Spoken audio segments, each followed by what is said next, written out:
मोअज़्ज़ज़ सामीन किराम, अस्सलामु अलैकुम रहमतुल्लाहि व बरकातुहू।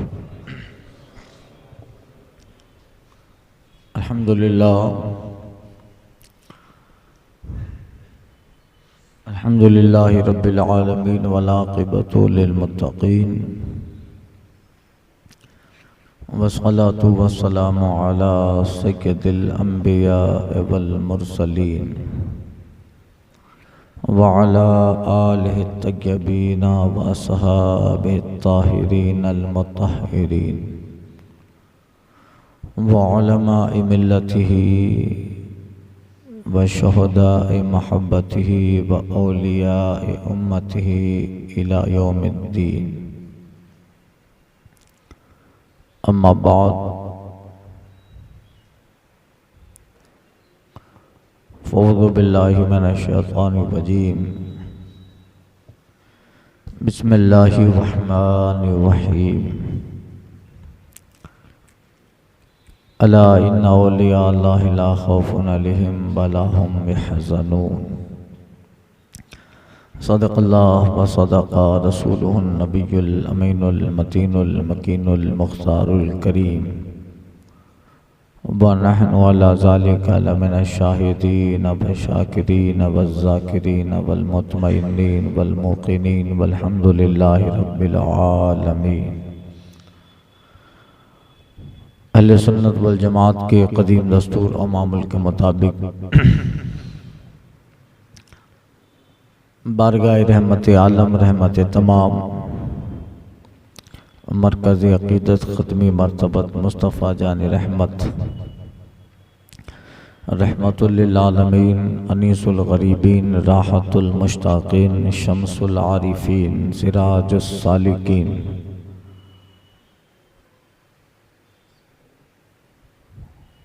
सय्यदुल इंस वल जान नाइब परवरदिगार गुलशन हस्ती की अव्वली फसे बहार हुज़ूर रहमत मुज्तबा मुहम्मद मुस्तफ़ा सल्लल्लाहु अलैहि वसल्लम में दुरूद मुक़द्दस का नजराना मोहब्बत पेश करें। अल्लाहुम्मा सल्ली अला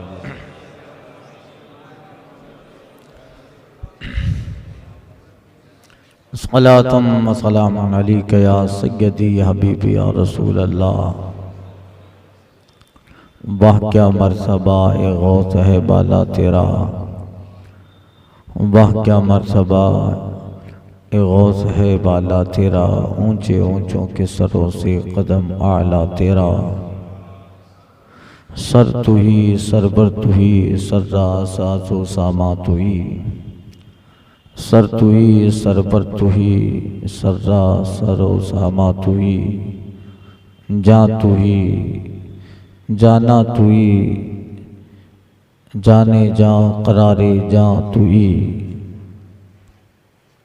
बहरे पायत ख्वाजा हिंदा आशहे के वा जनाब, बहरे पायत ख्वाजा हिंदा आशहे के वा जनाब, बल अला ऐनी वरासी गोयत आ खाका तू ही। आज 11वीं शरीफ रबीउल सानी की 10वीं शब है।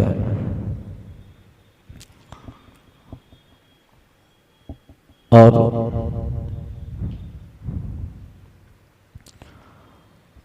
गुज़िश्ता अयाम में सरकार बड़े पीर के मशाइखीन किराम का जिक्र किया। कल हज़रत अबू सुलेमान दाऊद बिन नसीर ताई और भी इस सिलसिले में औलियाए कामिलीन है। फिर किसी मौके से इंशाअल्लाह वक्त रहा ज़िंदगी रही तो आने वाले 11वीं शरीफ के महीने में गौसे पाक के मुरीदों का जिक्र इंशाअल्लाह, जैसे आपके मुरीद हज़रत शेख अब्दुल रज़्ज़ाक़ ताजुल असफिया जो आपके शहज़ादे भी हैं, उन्होंने जिसको खिलाफत दी होते होते हमारे सिलसिले रज़विया में आला हज़रत तक इंशाअल्लाह मौका रहा और कभी कभी तो मुझे फिर ऐसा होता है कि मैं बयान क्या करूं। बहुत सारी बातें, वाक़यात, हिकायात कुछ तफसीर में आ जाते हैं, कुछ दर्स हदीस में, कुछ बयानात में। मौजू ढूंढना मुश्किल होता है कि क्या मौजू बना है। मगर बुजुर्गों, सालिहीन, अहलुल्लाह और इन ज़वात कुद्सिया की करम नवाजियाँ हैं कि हमें अल्लाह ताला ने इतनी बेहतरीन महफिलें और मजालिस अता की हैं। सरकार बगदाद के ताल्लुक से पहली मजलिस में मैंने बताया था,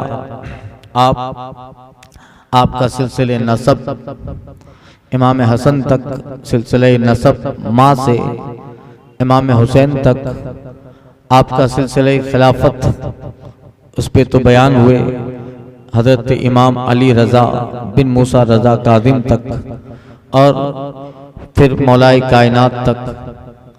सरकार गौसे आदम की ज़ात मोहताज तारुफ नहीं रही। अल्लाह ने उन्हें उस पाये विलायत पर गामज़न किया। आप कुतुबुल अक़ताब हैं, फ़र्दुल अफ़राद हैं। ये विलायत के दर्जात हैं, मकाम गौसियत, मकाम फ़र्दियत, मकाम कुतबियत, मकाम वस्ल, मकाम मखदा। ये सब दर्जाए विलायत हैं। और बंदा जिस तरह अल्लाह की बारगाह में रुजू होता है, उसी तरह उन्हें दर्जे दिए जाते हैं, दर्जे अता किए जाते हैं। अल्लाह ने ज़माने का काम 3 अगवास में तकसीम कर दिया। हुजूर गौसे आज़म है, हमारे नबी सल्लल्लाहु अलैहि वसल्लम गौसे आज़म है। हुजूर के बाद आपके सहाबा में सैयदना अमीरुल मोमिनीन अबू बकर सिद्दीक, अमीरुल मोमिनीन फारूक आदम, फिर उस्मान ज़न्नुरैन, मौलल मुर्तज़ा, मौलाए कायनात, फिर इमाम हुसैन, इमाम हसन। ये सब अपने अपने दौर में मकाम गौसियत पर फाइज हुए। ये सब गौसे आज़म हैं। फिर ताबई का दौर, तबे ताबईन का दौर आया। इन्हें छोड़कर, सहाबा को छोड़कर, ताबई और तबे ताबई में अल्लाह ताला ने 3 अगवात पैदा फरमाए, 3 गौस। ये हुजूर के और सहाबा के नायब बनकर ज़माने में काम करते रहेंगे, रूहानियत के तौर पर और ज़ाहिरन भी। 3 अगवास ज़माने में आएंगे, इनमें 2 आ चुके, एक का वक्त बाकी है। सरकार बगदाद से पहले जो गौसे आज़म थे वो हजरत सैयदना इमाम हसन अस्करी, जो 2री सदी के 3री सदी के बुजुर्ग हैं। और वो अपने ज़माने के गौसे आज़म, मकाम गौसियत पर फाइज हुए। गौसे आज़म से 250 साल पहले के ये बुजुर्ग हैं, हजरत इमाम हसन अस्करी, जो इमाम हसन मुश्तबा इमाम पाक की नस्ल से है। और उनका ज़माना 100 साल तक वो मकाम गौसियत पे रहे। फिर हिजरी 470 में सरकार बगदाद दुनिया में जलवाबार हुए। आपको अल्लाह ताला ने आगे चलकर मकाम गौसियत दिया। अब क़यामत तक गौसे सालिस, 3रे गौस आने वाले हैं। उनका नाम हजरत इमाम महदी है। ये भी हसनी हुसैनी सादात से होंगे। लक़ब महदी होगा, नाम मोहम्मद, कुन्नियत अबुल कासिम, उनके वालिद का नाम अब्दुल्ला, माँ का नाम हजरत आमिना होगा। ये हुजूर के तरीके पर होंगे हजरत इमाम महदी, जो कुर्ब क़यामत में आने वाले हैं। मेरे दर्स मिशकात में गुज़िश्ता साल आप अगर शरीक हुए होंगे तो बाबु साआ, क़यामत के जो बाब हैं, उसमें बाबु नुज़ूल महदी, महदी के नाजिल होने का बयान, बाबु नुज़ूल ईसा बिन मरियम, ईसा बिन मरियम के दुनिया में आने का बयान। इन सब में ये पूरी अहादीस कुर्ब क़यामत की अर्ज कर चुका कि हजरत इमाम महदी जलवाबार होंगे। ये हजरत ईसा अलैहिस्सलाम के दुनिया में आसमान से जमीन पे तशरीफ जब लाएंगे, उस वक्त हजरत इमाम महदी होंगे और ये जाहिर होंगे। और ज़ुहूर का जमाना होगा जब सारे जमाने को फितना घेर लेगा।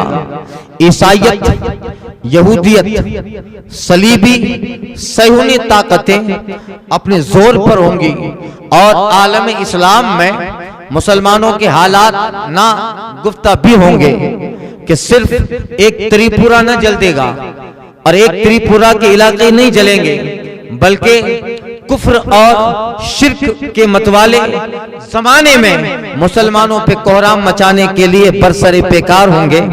और जहां जहां अल्लाह के मुवहिदीन और हुजूर की रिसालत को मानने वाले मुसलमान आबाद होंगे, उन सब में कुफ्र जोड़ कर लेगा, कुफ्र इत्तेहाद कर लेगा और मुसलमानों के हालात इतने खतरनाक होंगे कि अगर नाम भी मुसलमान का सुनने के लिए कोई तैयार न होगा और आदमी अपना नाम छुपाएगा कि कहीं मुसलमान नाम बता दूं तो फिर मार नहीं दे।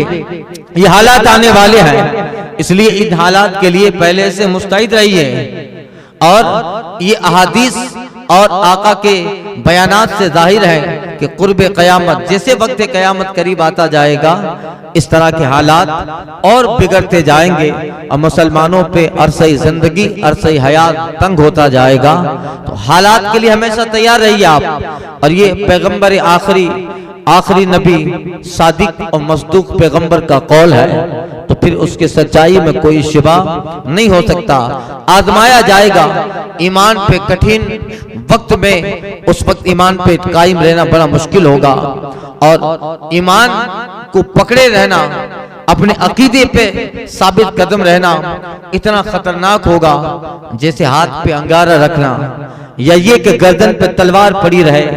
इस तरह ईमान पे कायम रहना, बहुत सालों काफिर हो जाएंगे, जिंदगी बन जाएंगे और हालात को देखकर कि चलो अब जैसे हालात हैं इन्हीं के साथ रहें, वो बुतों की परस्तिश में लग जाएंगे। अपने बाप दादा, अपने आबा व अजदाद की नहज से मुनहरिफ होकर हालात के जोर में कि मुसलमान बन के रहे तो मार दिए जाएंगे, इस्लाम रहा तो घर तबाह कर देंगे, टोले के टोले आके दंगा करेंगे, चलो अब उन्हीं के साथ रह जाएं। तो वो ऐसा मुश्किल वक्त होगा कि उस वक्त काफी लोग कुफ्र को पसंद करेंगे, माअज़ल्लाह, अस्तगफिरुल्लाह, सिद्दीक होंगे, मगर कुछ अहलुल्लाह और कुछ अल्लाह के ऐसे बंदे होंगे जिन पे अल्लाह ने ईमान की मोहर लगा दी होगी और वो उस वक्त भी ईमान पे इतने मजबूत होंगे कि हदीस शरीफ में आया है कि दज्जाल का जब जमाना आएगा, दज्जाल जब दुनिया में रूनुमा होगा, सारी जमीन का गश्त लगाएगा, उसके पास ताकत भी होगी, लश्कर भी होगा और वो खुरासान के इलाके से निकलेगा। 70,000 यहूदी उसके साथ होंगे और उनके सरों पर चादर होगी काले कलर की, खुरासान से निकलकर जमाने में दुनिया में फैलेंगे। एक दिन में दज्जाल पूरी जमीन का गश्त कर लेगा, एक दिन में, चाहे उस टेक्नोलॉजी का इस्तेमाल करे या किसी चीज का इस्तेमाल करे, मगर उसके पास वो ताकत होगी, एक दिन में पूरे जमीन का गश्त कर लेगा और लोगों को तरह तरह के शोबते दिखाएगा। मिशकात की हदीस है, यमुर्रु अला रजुलिन, एक आदमी के पास से गुजरेगा दज्जाल, वो आदमी ऐसा होगा कि उसका ऊंट मर गया होगा, ऊंट उसका मर गया होगा और वो अपने ऊंट के गम में निडाल होगा। एक ही सहारा था जिससे खेत में काम करता और यही मेरी मिल्कियत, तिजारत का सामान, ऊंट मर गया, अब मैं क्या करूं। अब दज्जाल उसके करीब से गुजर कर कहेगा, अगर तेरे ऊंट को जिंदा कर दूं तो मुझे खुदा मानेगा। कहा, जिंदा करने की ताकत सिर्फ खुदा में है और तू जिंदा कर दे तो खुदा है। दज्जाल फूंक मारेगा या ऊंट को कहेगा उठ जा, ऊंट जिंदा हो जाएगा, वो इसका कलमा पड़ेगा, अल्लाह की वहदानियत से इनकार करेगा और कहेगा नहीं तू ही खुदा है। इसी तरह एक आदमी के करीब से गुजरेगा जिसका बेटा मर गया होगा और वो या उसका बाप मर गया होगा, रोता होगा, कि इसको जिंदा कर दूं तो खुदा मानेगा। कहा मैं खुदा मानूंगा, वो इसे जिंदा कर देगा, वो इस पे ईमान ले आएगा कि तू ही खुदा है, तू ही रब है। इस तरह ईमान पे कठिन रहना बड़ा मुश्किल होगा। आप जो है वो यूं समझिए कि उस वक्त अल्लाह की जिसके बाद ताईद रहेगी और नुसरत रब्बानी जिस बंदे पे रहे वही बंदा उस वक्त ईमान पे कायम रहेगा।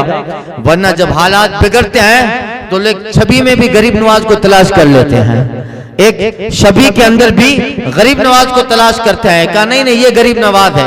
अगर उसको कोई इनकार भी करे तो मौलाना की बात कर देते हैं। कहा नहीं तुम लोगों को ईमान नहीं है, दिखता नहीं है कि गरीब नवाज दिख रहे हैं। और उस वक्त जब आप अंदाजा लगिए, जब माहौल बनता है, क्रेज होता है, तो आदमी हकीकत से बेखबर होकर सारी हकाइक से मुंह मोड़ कर जहां लोग जाते हैं उसी तरफ वो भी जाता है। तो जब एक आदमी इन सब चीजों को देखकर अपना अकीदा कमजोर बना देता है, तब जाहिर बात है जो मुर्दों को जिंदा कर दे, मरे हुए ऊंट को जिंदा करे, तो फिर ईमान नहीं लाएगा बंदा उसके ऊपर। अल्लाह जिस पे करम करे उसकी बात अलग है, मगर बेशुमार लोग उस पे जो है ईमान लाएंगे।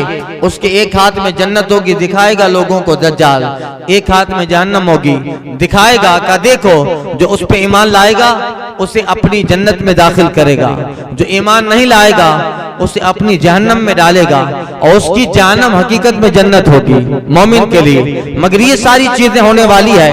एक आदमी अल्लाह जिस पे कर्म करेगा वो बंदा महफूज रहेगा।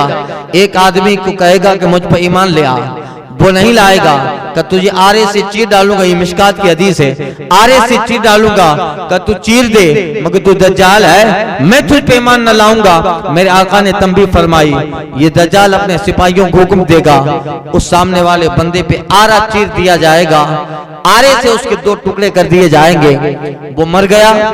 फिर दज्जाल कहेगा कि उसके दोनों जिस्म के हिस्सों को जोड़ा जाएगा, और फिर कहेगा खड़ा हो जा, तो बंदा खड़ा हो जाएगा, कहा देख तुझे मार दिया गया था, फिर मैंने तुझे दोबारा जिंदा किया, अब तो पता चल गया मैं खुदा हूँ। वो आदमी कहेगा अब तो मुझे और यकीन हो गया कि तू ही दज्जाल है। ऐसा ही मुस्तफा ने बताया था, वो हजरत खिज़र अलैहिस्सलाम होंगे, बाद रिवायत में आता है। तो अल्लाह जिस पे करम करेगा वो उस वक्त महफूज भी रहेगा। मगर ये दौर आने वाला है, ये वक्त आने वाला है कि जिस वक्त मुसलमानों पे अरसा जिंदगी तंग होगा, जो कुफ्र का मतवाला होगा वो सोने और चांदी में तोला जाएगा, और जो ईमान पे साबित कदम होगा उसका बाग वीरान होगा, उसकी खेती में फल और खेती के अंदर उसकी जो है खेती बाड़ी के सारे काम मुअत्तल होंगे, उसकी तिजारत बंद होगी। अब आदमी सोचेगा कि जो कुफ्र पर है उनकी तो जिंदगी ऐश में है, वो दौलत में ना रहे हैं, और जो अल्लाह के दीन पर है वो कंगाल है, वो बज़ाहिर दौलत नहीं है। तो फिर यही लोग इस जाहिरी चीज को देखकर भी लोग कहेंगे चलो उधर जाते हैं, उधर सब कुछ मिलेगा। मगर याद रखिए अल्लाह तरह तरह से आजमाएगा, जिस्म से, माल से, औलाद से, समरात से, फल से, तिजारत से, तरह तरह से आजमाएगा। मगर उनमें अल्लाह के ऐसे मुखलिसीन बंदे भी होंगे जो उन काफिरों की बेबहा दौलतें और बेशुमार सोने और चांदी के अंबार को देखकर भी जरा उस तरफ तवज्जो न कहेंगे। वो कहेंगे कि तो दुनिया का आर्जी सामान है, कल खत्म होना है।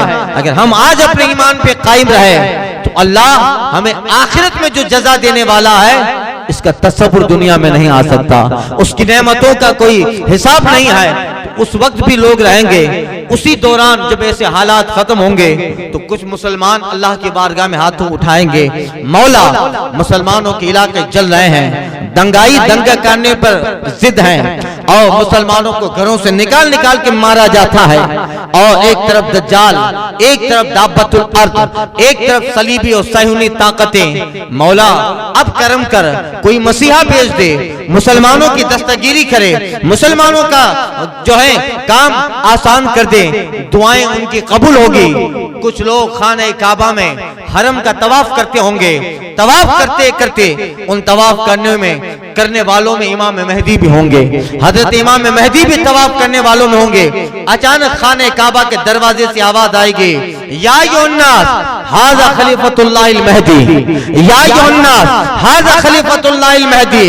ऐ लोगो ये देखो जो तवाफ कर रहा है बंदा, ये अल्लाह का खलीफा, इस जमीन पर अल्लाह का खलीफा महदी है, इसकी इताअत करो, इसकी बैत करो और इसके लश्कर में शामिल हो जाओ, यही तुम्हें कुफ्र से नजात दिलाकर दायमी जन्नत का मुस्तहिक बनाए। उस वक्त खाने काबा से आवाज आएगी और सारे लोग तवाफ करते करते रुक जाएंगे और हजरत इमाम मेहदी का ज़ूर होगा और इमाम मेहदी के ज़ूर पर, उस आवाज पर मुसलमान दुनिया से आकर इमाम मेहदी के लश्कर में जमा होंगे। एक मुस्तैद लश्कर होगा, इस्लामी सल्तनत के, इस्लामी शासन के कायम होने का वो वक्त होगा और इमाम मेहदी उस वक्त मक्का मदीना आसपास की आबादियां हिजाज में रहेंगे और वहां जंग करके काफिरों मुशरिकीन को खत्म करेंगे। फिर वो लश्कर मुल्क शाम में पहुंचेगा इमाम मेहदी की क़यादत में। इसलिए उस जमाने में मरकज मुल्क शाम होगा। उस जमाने में सबकी नजरें शाम की तरफ होगी। आका ने फरमाया था अपने हदीस में कि जब शाम में बरकतें न रहे तो मेरी उम्मत में कहीं बरकतें न रहेगी। आज शाम के हालात देख लें, सीरिया के हालात देख लें। सलीबी और सयूनी ताकतों ने बैतुल मुक़द्दस, आसपास की आबादियां फिलिस्तीन और शाम और जॉर्डन, इन सब पे अपने पंजे गाड़े हैं और वहां मुसलमानों का अपने घरों में रहना वो दोपहर हो गया। और इस कदर शाम यानी फिलिस्तीन और शाम, चूंकि ये शाम में फिलिस्तीन भी आ गया, बाद में ये हिस्सा हुआ, मगर एक जमाने में शाम का हिस्सा था। वहां के मुसलमानों के हालात ये हैं कि डरे हैं, कब आके कोई गोली मार दे कोई पता नहीं। हिजरत कर करके जा रहे हैं और जो मुसलमान वहां हैं उन्हें गुलामों और बांदियों की तरह रखा जाता है। आका ने फरमाया था जब शाम में बरकतें न रहे तो मेरी उम्मत में कहीं बरकतें न रहेगी। आज शाम में बरकतें खत्म है। बताओ कोई मुसलमान मुल्क है जिसमें बरकतें बाकी हों, मुसलमानों के साथ बरकतें बाकी हो। शाम की बरकतें खत्म हुई, हिंदुस्तान के मुसलमानों की बरकतें खत्म होती जा रही है। क्या समझते हो? आज त्रिपुरा जलता है, कल हम नहीं जलेंगे, कल हम भी जलने वाले हैं। गुजरात इससे पहले भी जल चुका और आने वाले वक्त में भी जलने के लिए तैयार रहिए। जब शाम में बरकतें न रहेगी, सीरिया के अंदर मुसलमानों के हालात खराब होंगे। मिशकात में, अबू दाऊद में, तिरमिजी में, अहादीस में मुस्तफा ने 1400 साल पहले उम्मत के हालात से आगाह किया कि जब शाम में बरकतें न रहे, मुसलमान वहां अगर खैर से न होंगे तो फिर मेरी उम्मत में किसी भी जमीन के खित्ते पर मेरा उम्मत ही आबाद होगा, उसके साथ खैर न होगी। आज देख ले शाम तबाह हो रहा है तो मुसलमान आज पूरी दुनिया में तबाह हो रहे हैं। सर छुपाने की जगह नहीं है और जहां है वहां बड़े दिक्कत और परेशानी से हालात का सामना है। सालात और लोग आगे आकर धमकाते डराते और कैसे हालात आप मुझसे बेहतर जानते हैं। इसलिए आखिरी पैगंबर सादिक और मसदूक नबी की खबरें हैं वो यकीन सही होने दुरुस्त होने वाली है। तो इमाम मेहदी वहां से निकल के मुल्क शाम में जलवाबार होंगे और वो वक्त होगा कि जब वहां पर ईसाई व यहूदी मुत्तहिद होकर एक सल्तनत कायम की होगी। दमिश्क की जामे मस्जिद, उसमें इमाम मेहदी क़याम फरमाएंगे। नमाज का वक्त फजर की नमाज का वक्त होगा और जब कई उम्मत में बेशुमार हालात खराब होंगे, लोग दुआ करते होंगे मौला अब तो मसीहा भेज जो सिर्फ हिजाज और शाम नहीं बल्कि पूरी दुनिया में मुसलमानों पे अमन कायम करे और सल्तनत इस्लाम कायम हो। मौला दुआएं टकराएगी। एक वक्त होगा, फजर की नमाज का वक्त होगा, दिमश्क की जामे मस्जिद, और वहां लोग फजर की नमाज पढ़ के सुन्नत के मौकेदा पढ़ के आराम फर्ज के इंतजार में होंगे। मुसल्ले के करीब इमाम मेहदी जलवाबार होंगे। अचानक सुबह भूर फजर का वक्त है और हजरत ईसा अलैहिस्सलाम आसमान से फरिश्तों के परों पर बैठकर दमिश्क की जामे मस्जिद में जलवाबार होंगे, उतरेंगे। वक्त होगा फजर का और जामे मस्जिद दमिश्क का एक पूरब साइड का मीनारा है, पूरब साइड का मीनारा है। उस पूरब साइड के मीनारे का एक दरवाजा जो साइड में लगा है जो बहुत बड़े ताले से बंद है। आका ने फरमाया था ये ताला उसी से खुलेगा जो सही अल्लाह का पैगंबर हजरत मसीह होगा, मसीह मौद होगा, उसी के हाथ से ये दरवाजा खुलेगा।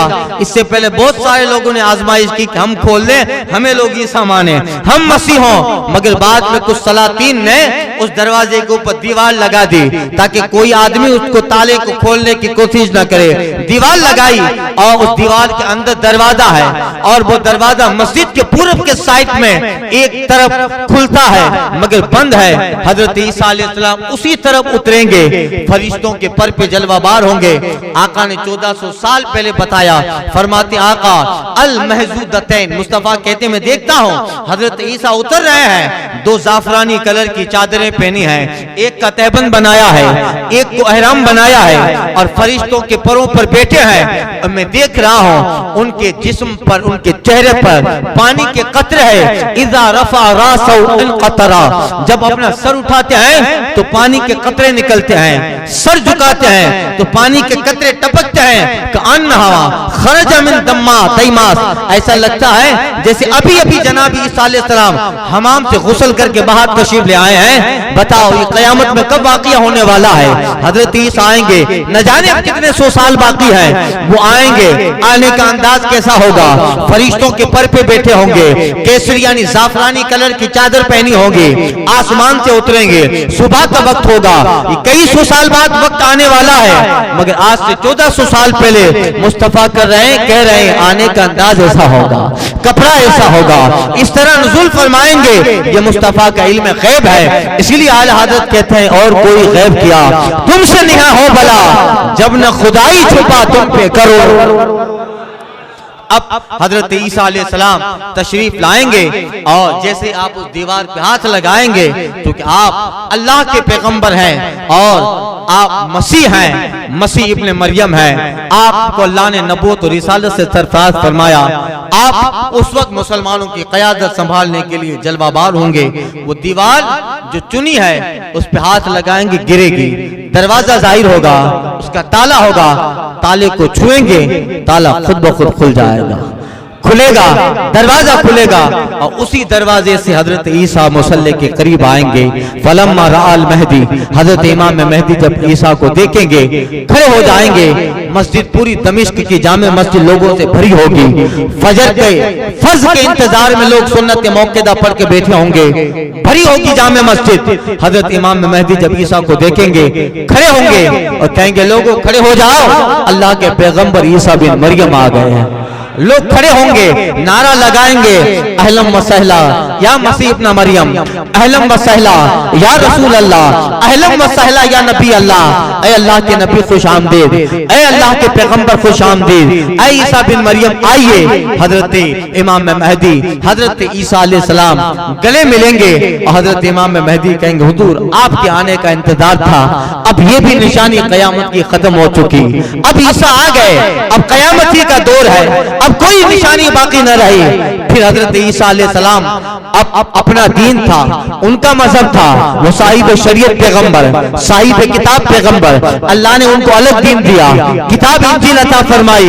मगर जब अब आएंगे अपने मजहब पे नहीं, मुस्तफा के दीन मोहम्मदी पे फजर के सुन्नत मौक़िदा पढ़ेंगे, आका के दीन पे फजर पढ़ेंगे। फजर के सुन्नत मौक़िदा पढ़ने के बाद जब वक्त जमात आएगा, हजरत इमाम महदी कहेंगे हुजूर नमाज पढ़ाएं। हजरत ईसा कहेंगे नहीं नहीं, ये मुसल्ला आपके नाना का है, ये मुसल्ला आपके बाप का है, आप पढ़ाएं। वक्त रहा तो मैं पढ़ाऊंगा, मगर आज मैं एक मोहम्मदी के पीछे नमाज पढ़ के अपने ख्वाहिश पूरी करूंगा। इमाम महदी फजर की नमाज पढ़ाएंगे और हजरत ईसा अलैहिस्सलाम आपके पीछे नमाज फजर अरकान मोहम्मदी पे अदा करेंगे, हुजूर की शरीयत पे अदा करेंगे।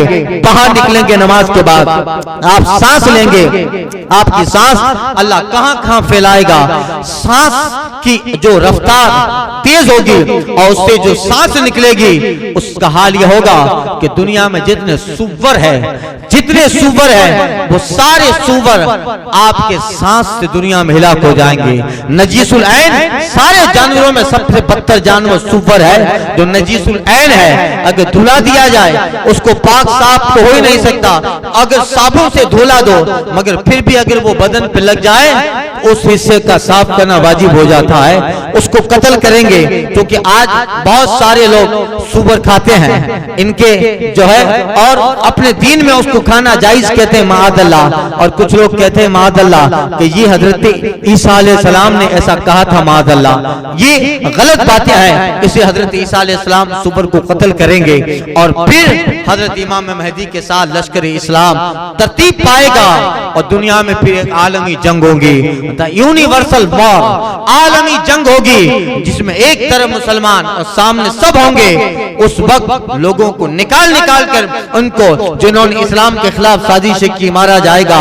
हदीस में आया है भागकर एक यहूदी दरख्त के पीछे छुपेगा, दरख्त बोलेगा या अब्दुल्लाह इन खल्फी अदबुल्लाह फक्तुलहु, देख मेरे पीछे अल्लाह का दुश्मन यहूदी छुपा है, मार दे उसको। दरख्त बोलेगा और फिर उसका खात्मा होगा, फिर दुनिया में अमन कायम होगा। सब लोग जो हैं इस्लाम और दीन के खिलाफ थे वो खत्म होंगे, और जो नहीं खत्म होने वाले हैं वो इस्लाम कबूल करेंगे। और एक वक्त आएगा कि जहां से सूरज निकलता है वहां से लेकर जहां गुरूब होता है, जमीन पे जितने मकान होंगे सब मकानों में मोहम्मद अरबी का कलमा पढ़ा जाता है। ये दौर, ये वक्त होगा तो वो हजरत इमाम मेहदी रज़ी अल्लाह ताला अन्हु अपने वक्त के गौसे आदम, आखिरी गौस हैं, वो गौसे आदम होंगे अपने जमाने के। और गौसे आदम जिसे हम गौसे आदम कहते हैं, अब्दुल कादिर, अबू मोहम्मद, शहबाज लामकानी, महबूब सुबहानी, कुतुब रब्बानी, किंदील नूरानी, मुहियुद्दीन अब्दुल कादिर जिलानी, ये बीच के गौसे आदम। इनसे पहले हजरत इमाम हसन अस्करी हैं, उनका जमाना गुजर चुका। हजरत इमाम मेहदी का जमाना अब आने वाला है। 470 में गौसी आदम पैदा हुए, अल्लाह ने आपको मक्का में गौसियत दिया। ये तकरीबन 800 साल गुजर गए, ये पूरा जमाना गौसी आदम का, ये पूरा वक्त गौसी आदम का। अब जब तक इमाम मेहदी नहीं आते, ये सारा जमाना अल्लाह ने अब्दुल कादिर जिलानी को अता फरमाया है। अब आप तसर्रुफ करते हैं, आपको अल्लाह ने कमाल दिया। इसलिए मैंने इससे पहले हजरत शेख अबुल हसन का कौल पेश किया था।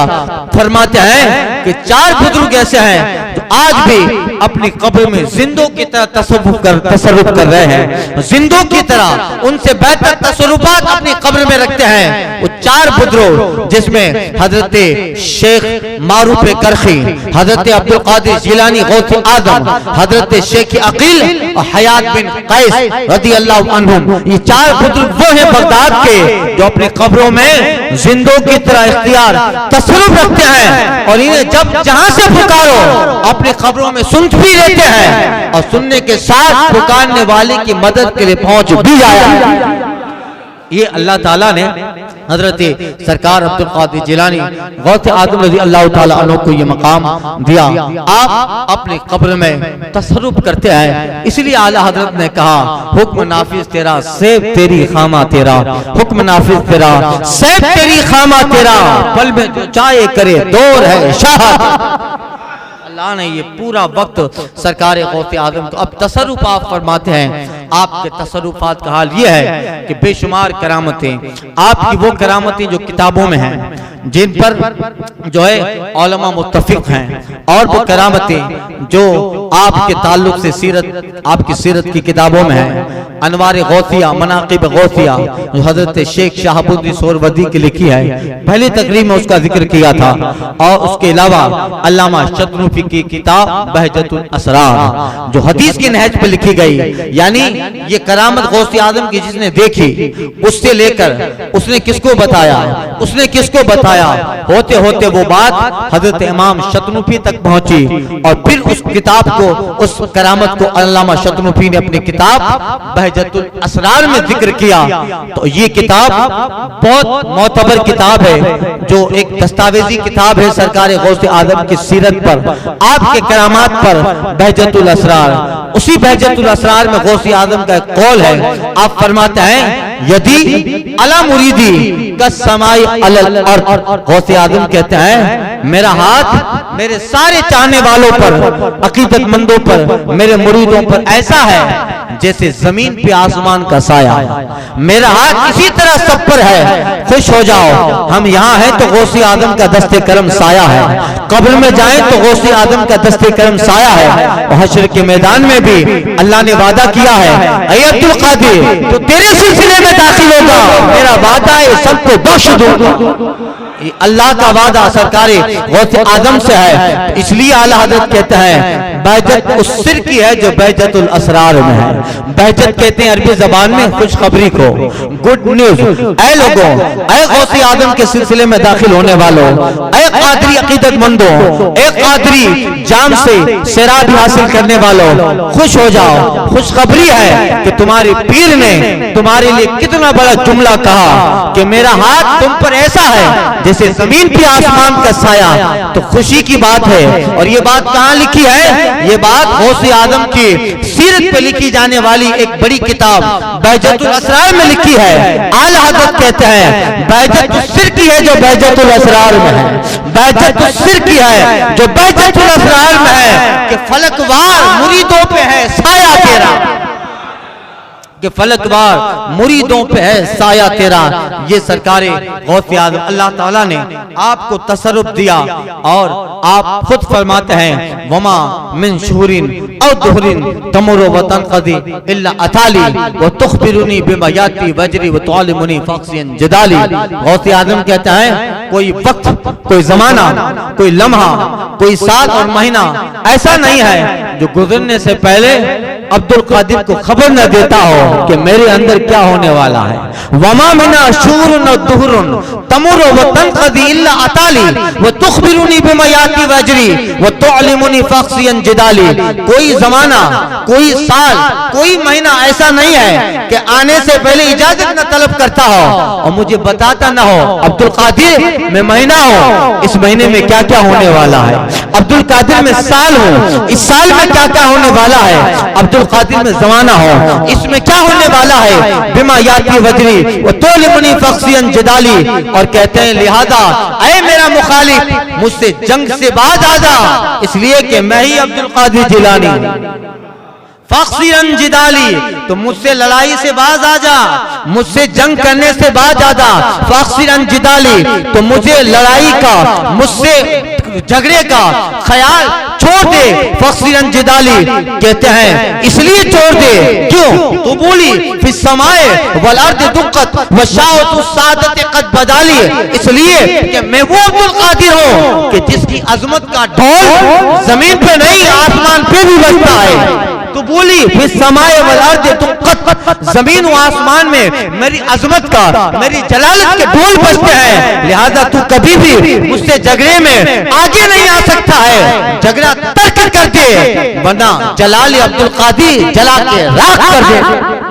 ये सरकार बगदाद वो जलाल था आपका कि जब आपको अल्लाह ने इन मकामात पे फाइज किया तो जलाल ऐसा था कि बाज लोग कहते हैं कि वो सरकार बगदाद को अल्लाह ताला ने सिफत जलाली दी थी। हाल ये था इस कदर जलाल में रहते थे। एक मर्तबा वाद कर रहे थे, वाद करते करते ऊपर से चिड़िया गुजरी, चील गुजरी। जब वो ऊपर जहां मजमा लगा है लोगों का, तकरीरें सुन रहे हैं लोग, खिताब कर रहे हैं, ऊपर से चील का गुजर हुआ। चील ने आवाज की तो तकरीर में बैठे हुए लोग आसमान में देखने लगे।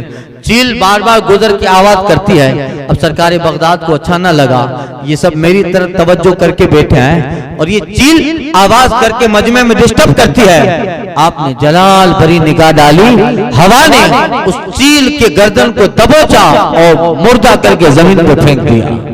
अल्लाह अल्लाह। फिर लोग आपका आवाज सुनने लगे, तकरीर सुनने लगे, खिताब खत्म हो गया, आप खड़े हुए उस जगह से जाने लगे जहाँ चील मुर्दा पड़ी थी। तो अब्दुल कादिर अल्लाह की याद के लिए लोगों को जमा करता है और तो आवाजें करके लोगों के ख्याल और उसकी तवज्जो को बताती थी, चल आज के बाद ऐसा मत करना वरना मार दूंगा, खड़ी हो जाओ। दिल में ताकत परवाज आई और जिंदा होकर हवा में परवाज करने लगती।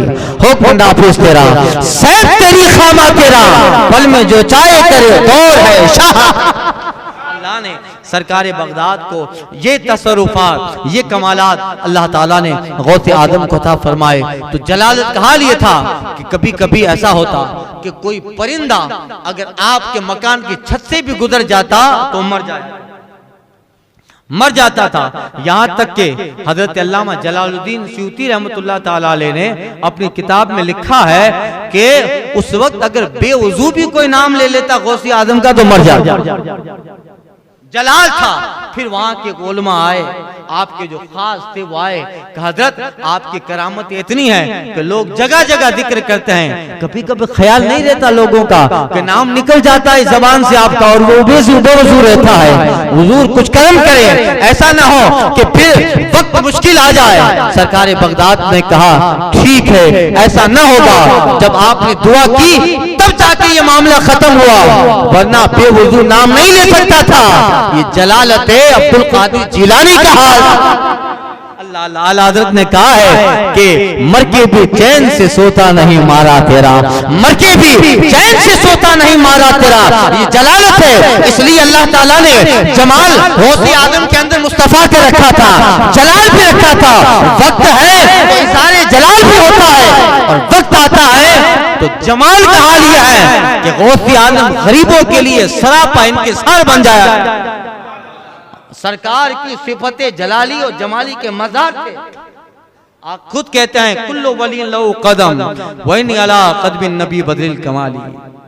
हर वली किसी न किसी नबी के नक्शे कदम पर है, मैं अपने जद्दे गिरामी के नक्शे कदम पर हूं। तो हुजूर में जलाल भी था और जमाल भी था, जलाल भी था। आला हज़रत कहता है ना, अब्र रीशा मोमिनों पर तेगे उरिया कुफ्र पर। हुजूर का हाल यह है कि मोमिनों पर तो रहमत का बादल है और काफार मुशरिकीन के लिए तेगे उरिया खुली तलवार है। अब्र निशा मोमिनों पर तेगे उखियां कुफ्र पर, जमा है शाने जलाली व जमाली हाथ में, जमा है शाने जलाली व जमाली हाथ में। हश्र में क्या क्या मजे बारफ्तगी के लूं रजा, लौट जाऊं पाके वो दामाने आली हाथ में। ये है, मगर जमाल ये था। जलाल का हाल आपको अर्ज कर रहा था, खलीफा अब्बासी आया था आपकी बारगाह में। आप इन बादशाहों की तरफ इल्तिफात नहीं करते थे, ना उनको खातिर में लाते थे, मगर गरीबों पर ही गरीब परवरी ऐसी थी। सरकार बगदाद एक दिन हज के लिए जा रहे थे, एक रास्ते से गुजरे, वहां के सादात सालिहीन औलिया, उनको पता चला कि शेख अब्दुल कादिर जिलानी का यहां से गुजर हो रहा है। बड़े बड़े इरादतमंद लोग गांव के सड़क पर आकर इंतजार करने लगे, सरमायादार, अहले खैर हजरात और सूफिया भी। और सबकी ख्वाहिश थी कि हजरत हज के लिए जा रहे हैं और यहाँ से गुजरे, यहाँ कयाम पर हजरत एक दिन यहाँ कयाम करें तो मेरे घर पे रुके। सब ये चाह रहे हैं मेरे घर पे। और सब बड़े बड़े तोहफे लेकर, बादशाह उस वक्त वहाँ का जो हाकिम था वो भी आया था, सरकार बगदाद को गांव में ले गए। हुजूर गौसे आजम कहते हैं अपने खादिम से कि पूछो इस इलाके में सबसे ज्यादा गरीब कौन है। बताया किनारे पर गांव के एक बूढ़ा और बुढ़िया का मकान है, मकान भी नहीं है, झोपड़ा है। लोग उसे कुछ दे देते हैं तो खाते हैं, गरीब है, नादार है। एक झुपड़े में बुढ़िया और उसका शौहर बुरा है, रहते हैं और ताकत भी नहीं है कि कमा सके, मुफलिसुल हाल है। सरकार बगदाद कहते हैं इन्हें कह दो हम एक दिन उसी के यहाँ ठहरेंगे, उसकी झोपड़ी में हम ठहरेंगे। सरकार बगदाद उस गरीब की कुटिया में गए। अब उसके लिए तो वो कुटिया जन्नत बन गई। शेख अब्दुल कादिर जिलानी आए हैं, शेख गौसे आजम जिलानी आए हैं। अब बताओ, वो वक्त था कि पूरी दुनिया सरकार बगदाद के नाम का दम भर रही थी। आप उस कुटिया में उस गरीब की झोपड़ी में कयाम किए, एक दो दिन जितना चाहा कयाम किया। जब आस पास में बड़े बड़े लोगों को खबर हुई तो सब आने लगे। अब्दुल कादिर जिलानी है, आते हाकिम आया, सुल्तान के वजीर आए, बड़े बड़े लोग आते मुलाकात करने। कोई चादर दे रहा है, कोई सोने की थैली दे रहा है, कोई चांदी से भरी हुई थैली दे रहा है, कोई गल्ला दे रहा है, कोई ऊंट दे गया, कोई क्या दे गया। 3-4 दिन आप रुके। एक बड़ा इज्तिहाम, एक बड़ा जो है ऐसा लगता था जिस पहाड़ की तरह सामान लदे गए हैं, इतना सामान आया। 3 दिन के बाद या 2 दिन के बाद आपको आगे जाना था, जाने लगे आप। वो बुढ़ा कहता है हुजूर ये सामान आपका। हजरत फरमाते हैं ये सब तेरा है, ये सब तेरा है, हम इसीलिए तेरे यहाँ रुके थे ताकि तेरी गरीबी को खत्म करें। ये सब तेरा है। अल्लाह अल्लाह, एक दिन क्या रुके कि उस पूरे गांव में अगर कोई मालदार है तो कुटिया में रहने वाले बूढ़े और बुढ़िया, अल्लाह अल्लाह, अब्र निशा मोमिनों पर तेगी उरिया कुफ्र पर, जमा है शाने जलाली व जमाली हाथ में। हुजूर के शाने जमाली के मदर है और जलाल का हाल यह है कि खलीफा अब्बासी सरकार बगदाद की बारगाह में आया। पहले तो मुलाकात से इनकार किया आपने, मगर बाद में आया और इजाजत तलब की, का ठीक है आ जाओ। आ गया अपने कर्रो फर के साथ, अपने रोबो दबदबा के साथ हुजूर गौसे आजम की बारगाह में वजीर सिपाह के साथ और अपने शाया निशान दाखिल हुआ। बात की, जब बात खत्म हुई जाने लगा तो वो सरकार गौसे आजम रज़ी अल्लाह ताला अन्हु को सोने से भरी हुई थैली देता है। हुजूर ये लीजिए, आपको मैं तोहफा देता हूँ। गौसे आजम फरमाते हैं मैं ये तुम्हारा तोहफा कबूल नहीं करता। अब्बासी खलीफा था कि ये कबूल नहीं करूंगा। अब उसको कसरे शान मालूम हुई। मेरा तोहफा बादशाह इराक का तोहफा कबूल करने से मना किया और वजीरों के सामने कसरे शान होगी। ये क्या समझेंगे, हमारा सुल्तान बादशाह इराक तोहफा देता है मगर शेख अब्दुल कादिर उस गिफ्ट को कबूल नहीं करते। कहा नहीं अगर लेना पड़ेगा। अब गौसे आजम के नहीं मैं नहीं लूंगा, आप ले जाएं, आप मुलाकात करने आए और यहाँ बैठे यही काफी है। मगर जब 2 मरतबा ना कहा, तीसरी मरतबा वो कहता है हुजूर ले लीजिए, आपको लेना ही पड़ेगा। बादशाह का तोहफा है। सरकार बगदाद को जलाल आया, ऐसा जलाल, अब वो जलाल है। किसी ने कहा था कि मुस्तफा जाने रहमत के दीवाने और आका के गुलाम जब जलाल में आए, जलाल पनाह में रखे खुदा, जलाल मोमिन से पनाह में रखे खुदा, जलाल मोमिन से निगाह बदली, आलम में इनकलाब आया। गौसे आजम को जलाल आया, थैली ले ली, का दे, लेकर आपने उस थैली को निचोड़ा, दबाया। अंदर तो सोने के सिक्के थे मगर गौसे आजम लेने के जैसे दबाया उस थैली से खून के कतरे निकलने लगे। खून के कतरात थैली से टपकने लगे और सारे दरबार में मौजूद आपके खुलफा मुअत्तक़ीदीन भी और बादशाह के साथ जो लश्कर आया था वो भी देखने लगे कि हमने तो इसमें सोने भरे थे मगर गौसे आजम के हाथ पर दबाने से ये खून के कतरे कैसे टपकते हैं। सरकार बगदाद के अब्बासी खलीफा से कहते हैं ये मेरे पास लेके आया है, तेरे सोने के सिक्के से गरीबों का खून टपक रहा है, मजदूरों का, बेसहारों का खून टपकता है। अगर तेरी सियादत का ख्याल ना होता, यानी तू अब्बास की नस्ल से ना होता, तो अभी इसी खून से तेरे महल की दीवारें रंगीन कर देता। चल ले जाइए सारा, और अब्दुल कादिर को देने की बजाय उन्हें भी जिसका हक मारा है, अगर वो राजी हो गए तो फिर अब्दुल कादिर भी तेरे ये सोने के सिक्के कबूल कर लेगा। अल्लाह बादशाह के जिस्म पे लर्जा पर अंदाज है। ये सरकार बगदाद, ये तसर्रुफात है आपके। इसलिए हजरत अबुल हसन कहते हैं कि आप उन बुजुर्गों में हैं जो आज भी अपनी कब्र में तसर्रुफ फरमाकर मुसलमानों के दस्तगीर बने हैं। इसीलिए आला हजरत कहते हैं बंदा कादिर का कादिर भी है, बंदा कादिर का कादिर भी है अब्दुल कादिर, सिद्ध बातिन भी है, जाहिर भी है अब्दुल कादिर, मुफ्ती शराब भी है, काजी मिल्लत भी है, मुफ्ती शराब भी है, काजी मिल्लत भी है, इल्म असरार से माहिर भी है अब्दुल कादिर, जी तसर्रुफ भी है, माज़ून भी है, मुख्तार भी है, जी तसर्रुफ भी है, माज़ून भी है, मुख्तार भी है, कारी आलम का मुदब्बिर भी है अब्दुल कादिर, रश के बुलबुल है रजा, लाला सद्दाक भी है, रश के बुलबुल है रजा, लाला सद्दाक भी है, और आपका वासिफ व जाकिर भी है अब्दुल कादिर। सबा वो चले के बागों फले, वो फूल खिले के दिन हो भले, लेवा के तले तना में खुले रजा की ज़बां तुम्हारे।